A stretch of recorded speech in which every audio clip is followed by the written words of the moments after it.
Donc, en cinquième position, tu dois avoir, comme je disais, des partenaires. Et quand je parle de partenaires, c'est partenaires, dans un premier temps, partenaires d'affaires. Voilà, parce que Mindset de Gagnant, c'est plus une chaîne d'affairistes, de businessman. C'est pour enseigner la philosophie de l'entrepreneuriat à tous les jeunes qui aimeraient créer des entreprises. Donc, tu dois avoir des partenaires. Donc, dans un premier temps, un partenaire d'affaires et dans un second temps, partenaire sentimentaux, je ne sais pas comment il faut le dire, un partenaire sentimental, donc ton chéri ou ta chérie. Bon, parlons d'abord du partenaire d'affaires. C'est quoi un partenaire? Un partenaire, c'est une personne qui partage la même philosophie que toi. Un partenaire est une personne qui partage le même raisonnement que toi. C'est une personne qui est engagée comme toi. C'est une personne qui est déterminée comme toi. C'est une personne qui a envie d'accomplir ce que toi tu as envie d'accomplir. Un partenariat ne se signe pas à bras levés comme ça, là, à la va-vite. Non. C'est pas parce qu'on s'est rencontré dans un bar, on a parlé de business aujourd'hui qu'on va devenir des partenaires. Non. Les partenaires, c'est des personnes qui ont déjà créé des choses chacun de leur côté. Les partenaires, c'est des personnes qui ont cette même idée, ce même engagement pour réussir. C'est des personnes qui, en fait, sont sur la même longueur d'onde, comme je te disais. Je prends un exemple bête. Je vais aller dans le monde du sport, par exemple. Dans le monde du sport, tu vois, on a 11 joueurs sur le terrain. Tous les 11 joueurs ont la même philosophie. C'est de gagner un match. C'est de gagner tous les matchs qu'ils partent jouer, en fait. C'est ça un partenariat. C'est vrai que chacun joue à un poste différent. C'est vrai que chacun a une vision du jeu différente, mais tous les joueurs en fait partagent la même philosophie, celle de gagner le match, celle de remporter la coupe. En fait, c'est ça. Dans une équipe, on a des défenseurs, on a des milieux, on a des latéraux, on a un gardien, mais tous les 11 sur le terrain, y compris le coach, y compris ceux qui sont au banc de touche, partagent la même vision, partagent la même envie, c'est de gagner. Et c'est pareil pour l'entrepreneuriat. Lorsqu'on vient dans l'entreprise, les partenaires doivent partager cette même vision de la gagne, cette même idée-là, vaincre, être supérieur, dépasser. C'est ça en fait le truc.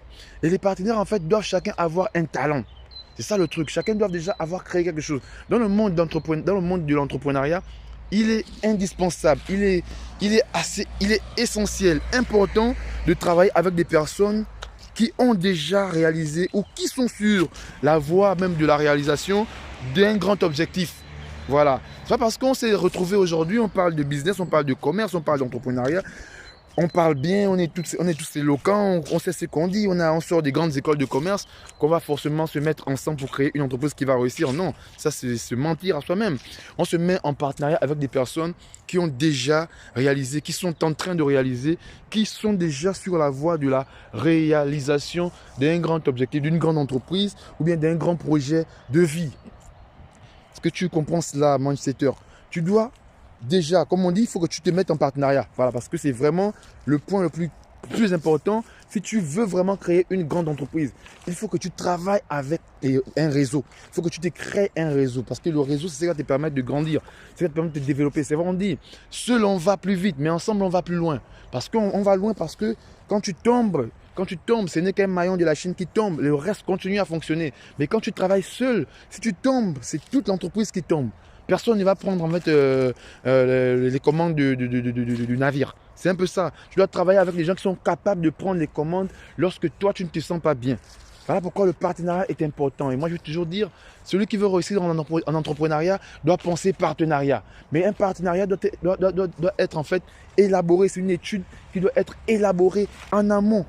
On ne se met pas en partenariat avec des gens parce qu'ils parlent bien de business, parce qu'ils s'expriment bien, parce qu'ils sont calibrés, ils ont des diplômes sur l'entrepreneuriat. Non, on se met en partenariat avec des personnes qui sont déterminées à réussir, qui sont engagées et qui savent échouer et qui savent se relever autant pour moi lorsqu'ils ont échoué. Et ça, c'est comme un entretien. Pour savoir ça, il faut étudier les gens, il faut voir ce que son partenaire a déjà fait et il faut comprendre pourquoi il a fait et quel est en fait son degré d'engagement dans son idée. Maintenant, deuxième, je vais te parler de partenaire dans la relation et tout, partenaire relationnel, je ne sais pas comment tu appelles ça. Il faut que tu te mettes avec quelqu'un qui te motive, quelqu'un qui te booste. Quelqu'un qui, lorsque ça ne va pas, est capable de te dire que tu es le meilleur. Tu es un champion, tu es une championne. Parce que ça joue beaucoup. Lorsqu'on Dehors, on vit avec les autres, mais c'est à la maison qu'on passe la plupart de son temps avec son conjoint, avec son partenaire ou sa partenaire. Et c'est ce partenaire-là, en fait, qui doit te redonner la force lorsque tu n'en as pas. C'est ce partenaire-là, en fait, qui doit te booster, qui doit être, en fait, ton carburant, en fait. C'est ce partenaire-là qui doit savoir quel est le bouton ou la manivelle qu'il faut tourner pour que tu puisses te relancer. C'est comme ça. Si tu es avec quelqu'un de négatif, écoute, tu seras négatif aussi. Si tu es avec quelqu'un de positif, tu seras positif. Parce que lorsque rien ne va, on garde la positive attitude. Lorsque tout va bien, on garde aussi la positive attitude. Mais si tu es avec un partenaire qui n'est positif que lorsque tout va bien et est négatif lorsque rien ne va, c'est sûr que c'est un partenaire qui va te lâcher parce que tôt ou tard, ton entreprise va connaître des moments de difficulté. Donc c'est ça. Donc nous sommes arrivés au terme de notre petite vidéo de motivation. J'espère qu'elle t'aura plu. J'espère que tu auras appris quelque chose de bien dans tout ce que je disais. J'espère vraiment que tu as été motivé, que tu as été reboosté. Donc je vais juste faire un rappel de ce qu'on a vu. Aujourd'hui, on a parlé de réussite. On a parlé de réussite. Voilà, on a dit la réussite est vue différemment dans plusieurs pays. Hein. Les gens ne pensent pas pareillement. Les gens, chacun a sa propre définition de la réussite. La réussite est vue sur plusieurs angles, mais chacun doit avoir sa propre définition de la réussite. Ensuite, je t'ai parlé des 5 individus avec lesquels tu dois absolument traîner. Les 5 individus que tu dois absolument avoir dans ta vie pour pouvoir atteindre cette réussite qui t'inspire.